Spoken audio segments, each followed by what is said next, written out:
Hi guys, thank you for clicking on this video. Today I want to talk about how the attempts at police reform has actually made things worse, not only for police, but for the public as well. First, we'll go to Washington State, where Senator Jesse Johnson introduced new legislation. This process was deeply collaborative, deeply visionary, and deeply intentional about lifting up every voice. A series of new laws establish a statewide standard for police tactics, prohibiting techniques like chokeholds and neck restraints. Police are limited when they can chase someone or use tear gas. Officers must now report fellow officers who use excessive force, and the state is getting an Office of Independent Investigations to investigate every case of an officer's use of deadly force. Requires a more thorough review. Police had been critical of some of the measures, raising concerns that officers would be put at greater risk. But Governor Jay Inslee disagrees. Jesse produced a bill that will allow our peace officers to do their work for more peace and less violence. You don't have a clue, Governor. Let's go over these bills one by one. We'll start with House Bill 1054 and how it impacts vehicle pursuits. Section 7, a peace officer may not engage in a vehicle pursuit unless there is probable cause and that person committed a violent offense or a sex offense. So the first thing we need is probable cause, which is a very important concept, and I'll explain it in a minute for those who aren't in law enforcement. But generally, you cannot pursue unless you have these exceptions, a violent offense or a sex offense. But the term violent offense is a defined term. It's not what you and I would consider something violent. Violent offense, according to this new statute, means it has to appear on a particular list. Here it is. Any A felony, manslaughter, kidnapping, arson, assault in the second degree, extortion, robbery, a drive-by shooting, or vehicular assault or homicide. Notice the list does not include any crimes against property. So crimes like criminal mischief, where somebody keys your car or breaks all of your windows. If he gets in his car and drives away, the cops are not allowed to chase after him. What about burglary, where somebody breaks into your house and loads up all of your stuff onto their truck and drives away? Cops are helpless, even though they see him do it. Once he gets into his car, cops cannot chase him. Cops can't even stop you for speeding because of this bill, including when they're driving recklessly.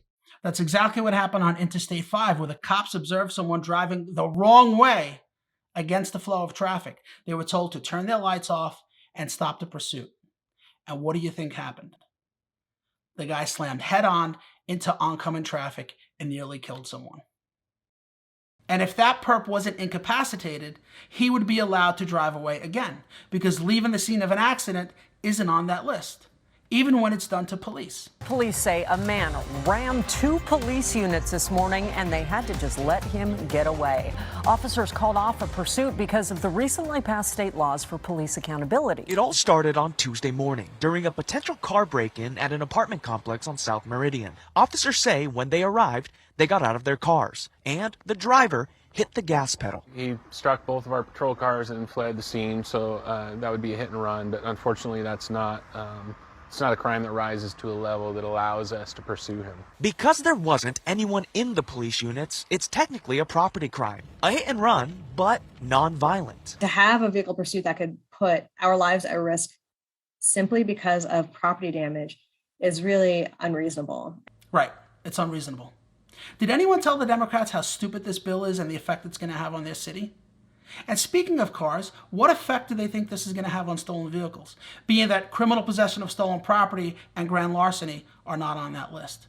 An ongoing rise in car thefts all over Western Washington, and it's only getting worse. It's hard to believe something like this could happen so fast.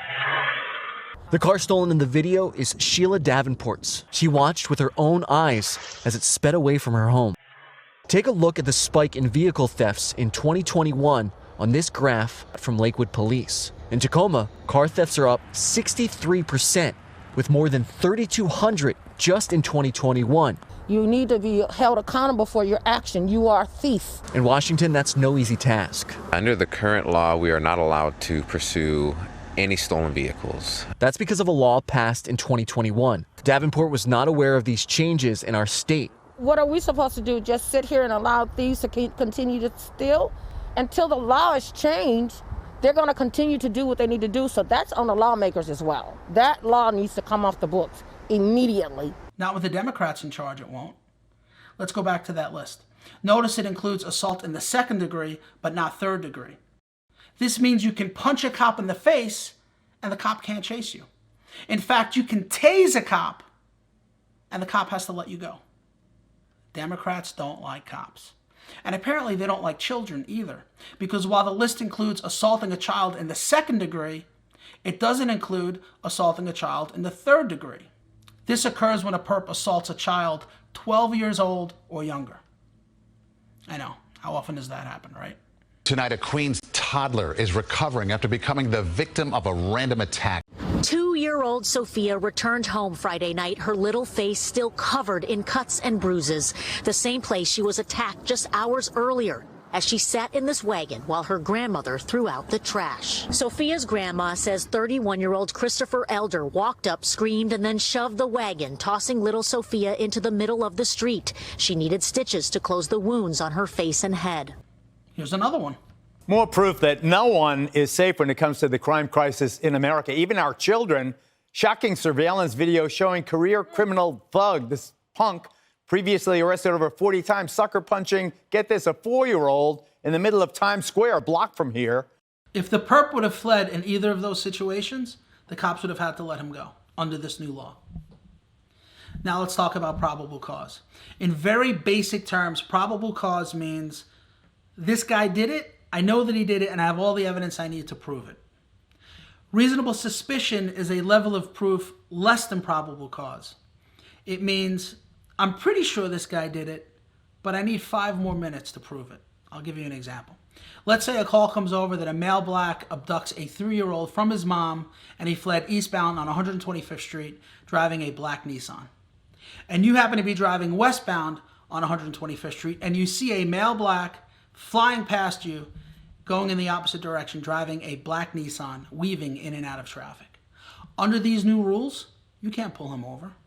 You can try, but if you put your lights on and he drives away, you can't pursue, even though kidnapping is on that list. Because at this point, you're at a level of only reasonable suspicion, and the new law requires you to have probable cause for you to pursue him. Now, if he did pull over and the mom gets to the scene and she confirms, yes, that's my child and that's the scumbag that took him, now you have probable cause to make the arrest. But do you see the dilemma and how stupid this rule is? Most crimes start off at a level of proof less than probable cause, and through an investigation, you develop probable cause to make the arrest. But how do you get to that point when this law requires you to have probable cause before you could even pursue him? Does it make any sense? And while this bill, 1054, is limited to vehicle pursuits, House Bill 1310 goes one step further and prohibits police from using force unless they have probable cause in any situation, whether you're involved in a vehicle pursuit or not. I'll give you an example. The scenario is basically the same minus the vehicle. Let's say you're on a footpost and a call comes over that a male white wearing a Yankee baseball hat stole a woman's red Coach bag, and he fled in your direction. And you see a male white wearing a baseball cap holding a red bag running directly towards you. Normally, being that you're at reasonable suspicion, you could forcibly detain this person to determine whether or not he's the guy that took the bag. But the new law requires you to have probable cause. You don't have probable cause until the woman gets to the scene and she confirms, yes, that's my bag, and yes, that's the guy that stole it. But how do you get to that point when the law is restricting your ability to use force unless you have probable cause to begin with? Do you see how stupid this is? House Bill 1310 also limits police interaction and how they deal with the mentally ill. Now when cops get a job for people who are emotionally disturbed, they basically just stand around and watch. This Cedro Woolley body cam video shows how those new rules work. A man clearly in distress and out of control. Police spent an hour and a half trying to talk him down. Take him down. Typically, at some point, police would have taken the man into custody and brought him to a hospital. But they couldn't do that here because new rules passed by the state legislature ban the use of force, except to arrest someone, prevent an escape, or protect against an imminent threat. Sedro-Woolley Police Chief Lynn Tucker says this man didn't meet any of those criteria technically. The hardest thing for us is to turn around and see the whole neighborhood sitting, aren't you guys going to do something? And we basically throw our hands up and like, this is the best we can do right now. Chief Tucker says if the goal of the legislation is to simply have police stand down in unpredictable situations, it worked in this case. But he hopes police and politicians can tweak the law next year after seeing what doesn't work. The bill also limits police when it comes to dealing with those who are suicidal. It actually instructs police to leave the scene unless a crime has been committed. Does anybody think this is a good idea when dealing with people who are struggling with depression? Do the Democrats see any problem with this? Como's Keith Eldridge is live in Kent, where officers expressed concern when they say they weren't allowed to respond to a suicidal situation in which the man ended up taking his own life. Keith? Kent police officers rushing to the scene of where a suicidal man had just shot himself. This after the man's girlfriend called 911 to say he was suicidal. Police tried calling him, but did not go to his door. Some of them think because of a new policy. They said if he's suicidal and nobody else is there, probably call and walk away. An officer can be heard saying he believes it's because of the new police reform laws. It's a shame they put new laws in place that could have helped them. Very sad situation. So I want to make sure we start off being very respectful and recognizing that there was a loss of life. Do they not realize how insane these bills are and how it negatively affects the public? Guys, the main reason I made this video is because I want to show you the next clip, but I'm running too long, so I'm going to have to split it into two parts. Please join me in part 2, and I'm going to show you how all of these laws roll into one and how it plays out for one particular cop. The results are tragic. I hope to see you then. Thank you for watching. Please subscribe if you like this video, and I hope to see you in part 2. Thank you.